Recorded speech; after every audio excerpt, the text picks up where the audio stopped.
E agora, depois dessa discussão tão importante, vamos falar sobre financiabilidade na palestra da superintendente da área de energia do BNDES, Carla Primavera. Carla, seja muito bem-vinda ao nosso palco. E a Carla vai discutir o financiamento das novas tecnologias com ênfase no hidrogênio, eólicas offshore e armazenamento de energia. Seja muito bem-vinda, Carla. Uma alegria receber você aqui.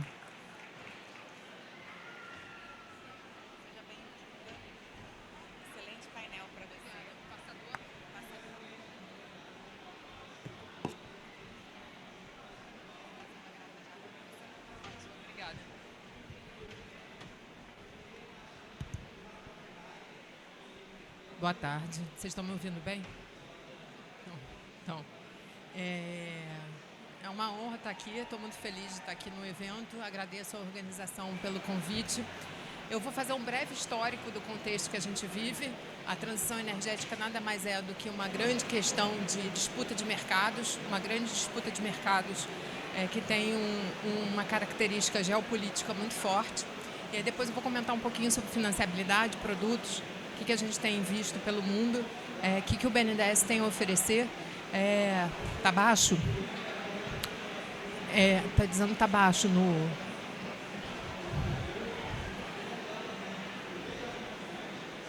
Veja se melhorou. Sou eu, né? Não sou eu, desculpa. Então, vamos lá. Um pouco dos desafios climáticos e o que o Brasil precisa vender para o mercado externo e para investidores estrangeiros para capturar e captar recursos, né? A gente é abençoado, como aqui já foi dito várias vezes, com abundantes recursos naturais, mas isso não basta, né? Por que o nosso país oferece uma posição única, talvez, ou muito estratégica para outros mercados?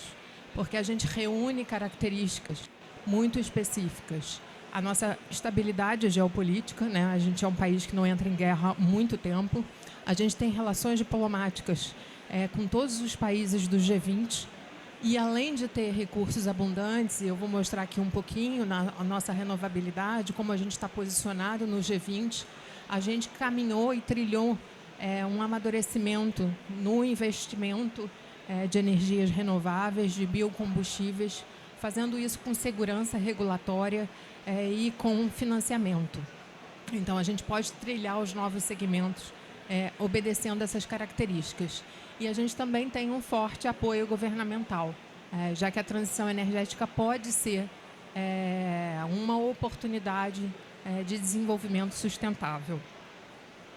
Então, falando um pouquinho das nossas características, ao contrário de outros países e mercados, o Brasil contribui com as emissões de uma forma muito diversa, né? A maioria dos países precisam realizar a descarbonização da sua indústria e investir em renovabilidade para atingir suas metas de emissões, né? De redução de emissões. E o Brasil não. O Brasil, na realidade, se concentra muito no uso da terra, no desmatamento, principalmente ilegal. Então, a transição energética, ela oferece, na realidade, uma oportunidade de investimento e desenvolvimento para nós, já que a nossa matriz elétrica, principalmente, ela contribui muito pouquinho para as emissões de gases. Então, dentre as economias do G20, nós estamos muito bem posicionados em relação à nossa renovabilidade e à nossa composição de emissões, né? E na matriz energética também. Muito pelo contrário, Europa e Estados Unidos têm um desafio de redução de emissões muito maior e muito mais complexo que nós. Então, para isso, o Brasil declarou a política de desmatamento zero, do desmatamento ilegal zero, de modo que a gente atinja nossas NDCs no prazo pactuado. E aí é que a gente aproveita o nosso potencial renovável para o desenvolvimento. Isso aqui são números impressionantes. O que o Brasil tem um potencial de desenvolver, tanto para eólica onshore, eólica offshore, projetos fotovoltaicos e projetos de biometano. Se a gente observar, o potencial offshore é muito grande. E aqui existe uma oportunidade da gente aproveitar, talvez, aí a queda no CAPEX, no valor dos investimentos dos equipamentos que o mundo vai trilhar e entrar nesse segmento no momento um pouquinho posterior. Por quê? Porque a gente tem uma capacidade onshore que nenhum outro país tem. Então, a gente pode aproveitar ainda toda a nossa capacidade onshore no país até embarcar definitivamente na eólica offshore. Depois eu vou comentar um pouquinho como está a evolução desse segmento e o quanto é necessário a gente definitivamente aprovar toda a regulação da eólica offshore para que os investidores possam desenvolver, estudar os projetos e aí só no momento um pouquinho mais à frente realizar realmente os projetos e os investimentos. Outra característica do Brasil muito forte, que oferece energia renovável 24/7, é o nosso sistema interligado nacional. Isso aqui é uma competitividade que outros países não têm. Os Estados Unidos têm uma complexidade, por exemplo, do seu sistema de transmissão e de conexão, talvez jurássico, né? E nós temos um sistema interligado com uma matriz elétrica renovável, possibilitando a instalação de projetos, por exemplo, como o hidrogênio, como aqui foi dito no painel anterior. Além disso, nós temos uma grande reserva de água doce. E aí, tanto projetos de hidrogênio, data center, precisam de uso da água. Então, a gente precisa discutir o bom uso da água e os usos múltiplos da água, né? Onde a gente vai estrategicamente utilizar esse recurso natural. A gente tem o nosso histórico de biocombustíveis, desde a época do pró-álcool. E aqui, existe uma oportunidade, porque muito se discute entre vários países qual é a trajetória para uma economia de baixo carbono que deve ser feita. E aí existe o tema da eletrificação. Se o Brasil deveria ou não fazer uma eletrificação mais intensa no primeiro momento. E aí, debates à parte, né? É um pouco fla-flu, já que a gente está no Rio de Janeiro. Eu diria a vocês que a gente pode fazer uma trajetória inteligente, que é o quê? A gente utilizar o nosso potencial de biocombustíveis e fazer uma eletrificação mais intensa, mais a longo prazo, deixando que outras economias o façam e aproveitar os nossos carros híbridos e investir em eletrificação, principalmente para o transporte de massa em grandes cidades. Então, a gente tem a possibilidade de talvez aguardar mais um pouquinho e atingir a neutralidade de carbono, mesmo com essa eletrificação tardia.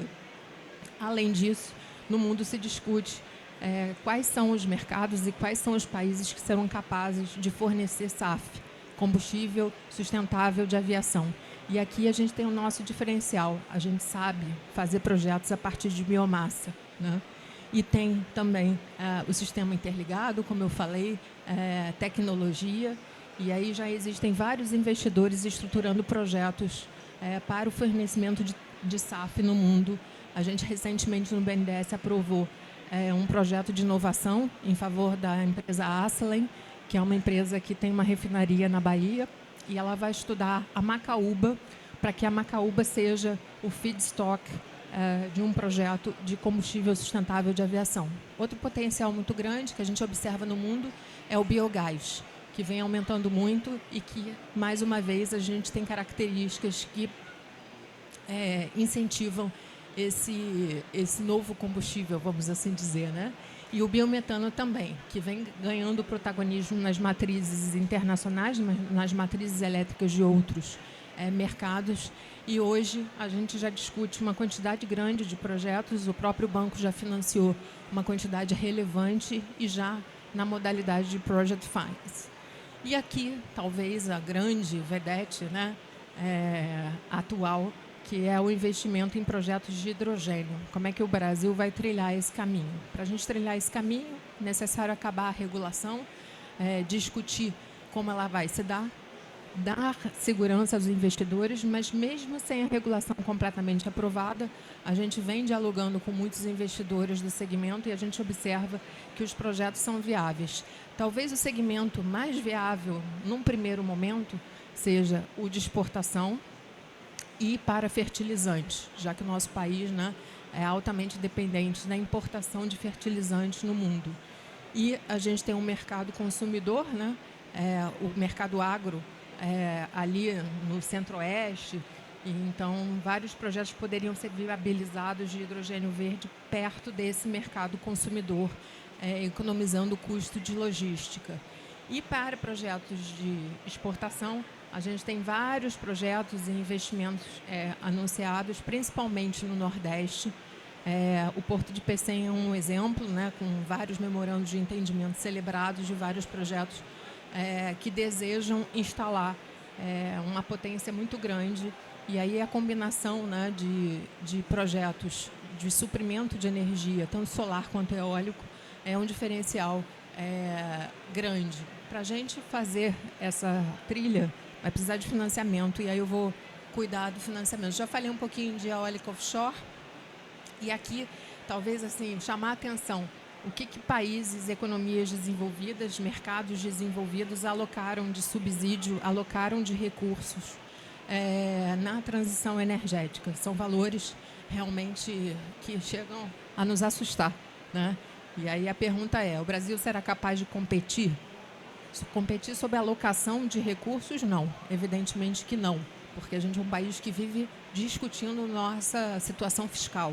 Então, por que a gente tem que se movimentar com estratégia, com inteligência? A gente tem que escolher quais são os segmentos que a gente quer apostar, quais são viáveis, quais têm bons fundamentos. Então, todos aqueles que eu mencionei aqui têm bons fundamentos. Alguns desses projetos são hoje desenvolvidos, por exemplo, no mercado americano, não tem bons fundamentos, mas tem lá a alocação do subsídio do IRA. Então, aqui é para a gente prestar atenção que esse é um jogo global, grande, então a gente não deve ser bobo e não deve esperar para ser posicionado. A gente tem que se posicionar, tem que declarar qual é a nossa ambição perante o mundo. Então, aqui existe um esforço não só de investidores, financiadores, mas também da nossa diplomacia, né? De saber negociar o que quer. Então, você vai na Alemanha, eles sabem exatamente o que eles esperam da gente. Eles querem fazer a transição da indústria deles e eles desejam importar amônia verde para a Alemanha. E dizem o seguinte, não quero mais depender de mercados como a Rússia, como eu fui dependente do gás. Então, para mim, faz sentido ter um fornecedor como o Brasil, como o norte da África, como a Austrália. Então, é isso que eu desejo do Brasil. Nos cabe dizer à Alemanha assim, ok, eu tenho interesse de exportar amônia, mas eu gostaria de exportar produtos de maior valor agregado. Então, existe também aqui a necessidade da gente se posicionar, declarar a nossa ambição, ter clareza qual é essa ambição e saber negociar ela globalmente. E aqui um pouquinho de um novo segmento que se discute. E aí eu não sei o quanto todos aqui têm essa informação. Hoje a gente vive uma situação peculiar, né? Hoje a gente vive uma sobreoferta de energia renovável. É curioso, porque outros países, né, querendo investir em energia renovável, expandir, alguns não têm nem seus recursos naturais para tanto, e a gente tem. Só que a gente vive uma sobreoferta. Então, a gente precisa cuidar da demanda. Ou seja, enquanto alguns países discutem um menor consumo de energia, ou até mesmo um menor consumo de energia renovável, a gente hoje no Brasil discute como criar demanda para a expansão das renováveis. Então, aqui pode ser que a gente tenha uma solução mais de curto prazo, já que o hidrogênio nos parece, em escala, uma solução de médio ou longo prazo. Então, data centers, como que a gente entra nesse jogo? E aí, mais uma vez, necessita de uma negociação. Provavelmente o mercado vai se movimentar, ele vem para o Brasil, porque a gente também tem consumo, né, doméstico de dados, mas se a gente quer se posicionar como um futuro exportador de dados, a gente precisa dizer o que a gente quer. Então, qual será a contrapartida? O que se observa é que a gente vai ter um crescimento muito grande da produção de dados no mundo. Essa curva é bastante impressionante de como é que isso vai aumentar, observando que os dados, 90% dos dados gerados no mundo foram gerados nos últimos 2 anos. Então, como é que a gente faz, né? O projeto de data center é um projeto que é altamente consumidor de energia e as big techs desejam consumir energia renovável. Então, como é que a gente traz isso para o Brasil? O Nordeste pode ser um hub de data center para a inteligência artificial. e a gente tem que saber qual é a nossa contrapartida. Então, em grandes números, um data center de 300 mega demandaria um investimento de mais de 55 bilhões de reais, sendo que 80% disso é importação de equipamentos. Então, numa primeira avaliação, a gente poderia chegar à conclusão de que esse negócio não é um bom negócio para o Brasil, porque a gente vai importar equipamento e vai exportar energia. Só que existe aí um investimento local, né? Então, o quê? 10 bi de investimento, e mais a necessidade do investimento nos projetos renováveis. Aí, para um data center de 300 mega, seriam uns 5 bilhões de reais de investimento em projetos solares e eólicos. A gente tem uma indústria eólica desenvolvida no Brasil, que hoje passa por uma crise por falta de demanda. Então, a gente poderia endereçar esse período, vamos dizer assim, de falta de demanda, que é um período muito específico, os próximos 3 anos, instalando data center no Brasil. E fazendo com que a gente negocie o que a gente deseja. A gente deseja, por exemplo, um preço do governo brasileiro seria digitalizar o IBAMA. É uma boa ideia, já que se a gente tem que dar conta do uso da terra, por que não ter um órgão federal que seja capaz de fiscalizar, regularizar o CAR e ter uma ajuda de investimento para a sua digitalização?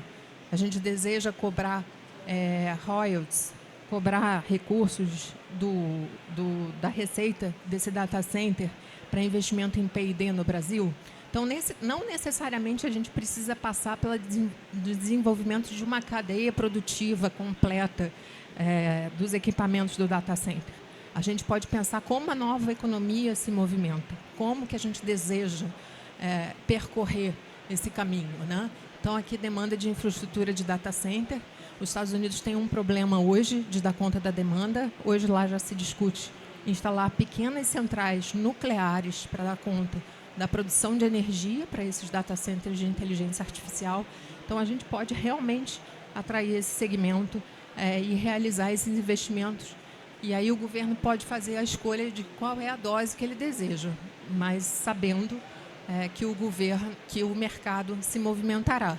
E aqui um pouco do que a gente entende que poderia ser um diferencial grande para a indústria eólica, para a cadeia de fornecedores desenvolvida no Brasil nesse segmento. Aí, falando do financiamento, para financiar a transição energética, a gente precisa de muito dinheiro. E aí não há balanço de banco que baste para a gente fazer esse financiamento. Então, a gente também precisa de articulação e de parceiros. Além do custo de capital, que é alto no Brasil, então a gente precisa ser inteligente e alocar o nosso subsídio no lugar certo e tentando multiplicar ele, até temporariamente. Então, o BNDES tem balanço, a gente consegue financiar muitos investimentos, mas não é só o nosso balanço que vai dar conta desses investimentos, mas a gente pode atrair outros financiadores, cofinanciar, a gente tem experiência em fazer o de-risking desses projetos. Então, a gente está presente num projeto, sendo o Banco Nacional do Desenvolvimento, a gente traz outros multilaterais, outros bancos de fomento para esse financiamento, e até mesmo o mercado de capitais local e bancos comerciais privados, né? Então, para isso, a gente já trilhou um caminho de diversificação de portfólio de produtos. Muita gente não sabe desse dado, mas é um dado bastante relevante para nós como país. O BNDES é o maior credor de energia limpa no mundo, sendo que a gente só atua no Brasil. Eu só faço investimento de projetos renováveis no Brasil. E os meus competidores aqui, ou parceiros, né, atuam em vários mercados globais. E além da gente ter essa liderança, por conta da expansão das renováveis, fortemente apoiada pelo banco, a gente também trilhou alguns caminhos inéditos, abrindo caminhos para empresas e para outros bancos no Brasil. A gente foi a primeira instituição financeira brasileira a emitir um bond no mercado internacional e captar recursos, baseada nessa carteira fotovoltaica e eólica. E foi a primeira instituição brasileira a emitir letras financeiras verdes no mercado brasileiro. Isso abriu um caminho enorme para tantos outros players e empresas se dedicarem a essas captações verdes, né? Ou captações sustentáveis. Isso também nos ofereceu uma boa solução para o financiamento climático no Brasil, que eu vou explicar para vocês como ele é hoje. Como eu falei, a gente tem parceria, desculpa o slide em inglês, a gente tem parceria com os principais multilaterais e agências de crédito à exportação, bancos de fomento nacionais, né? Sendo que atualmente a gente tem uma discussão mais intensa com BID, KfW e Banco Mundial para financiar a descarbonização. Especificamente em relação ao Banco Mundial, a gente começou a discutir com eles uma facility, né? Uma solução financeira para financiar projetos de hidrogênio. E aí, dada toda a necessidade de investimento no Brasil, a gente chegou à conclusão que a gente não deveria só concentrar os nossos esforços financeiros em projetos de hidrogênio verde. Então, a gente vai fazer uma grande captação com eles para financiar projetos de descarbonização. E aí, essa captação ela tem um custo muito competitivo, e aí eu poderia colocar esses valores no balanço do BNDES, emprestar em moeda local ou até mesmo repassar em dólar para quem tem projetos em dólar e para quem tem um off-taker em dólar.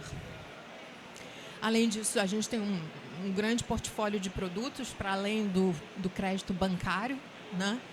E aqui a gente lançou em novembro de 23 um novo financiamento climático para o Brasil. E como é que isso se deu?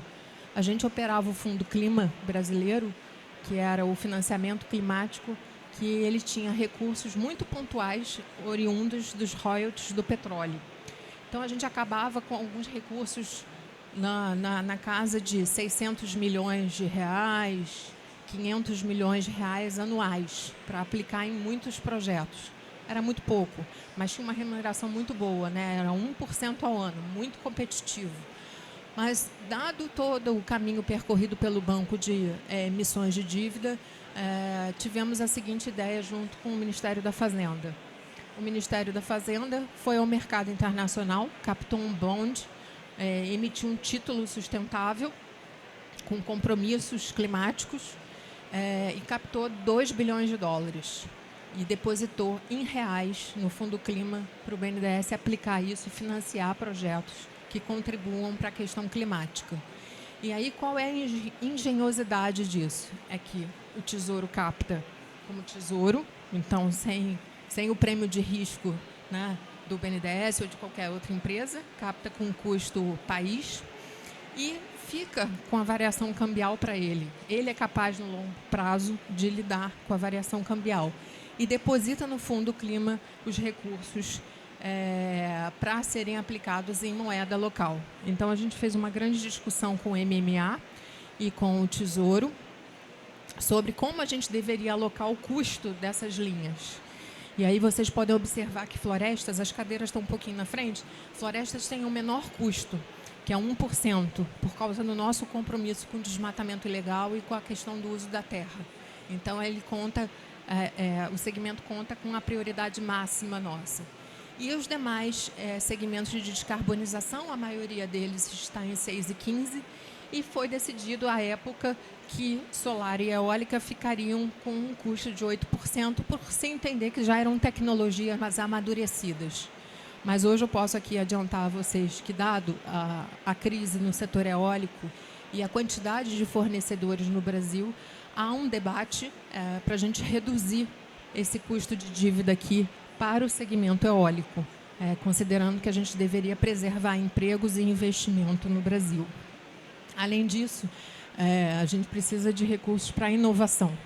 Então, a gente hoje tem um funding também bastante competitivo, que a gente faz blend com as nossas linhas tradicionais para financiar a inovação, que é esse funding que eu mencionei para vocês, que a gente financiou a inovação do estudo da Macaúba para a produção de SAF na Bahia. E a gente tem feito e fomentado muitas operações de inovação. Então, acho que era isso que eu tinha a dividir. com vocês. Agradeço muito a paciência. E aí estou aqui à disposição para quem quiser esclarecer alguma dúvida, trocar alguma ideia. Muito obrigada.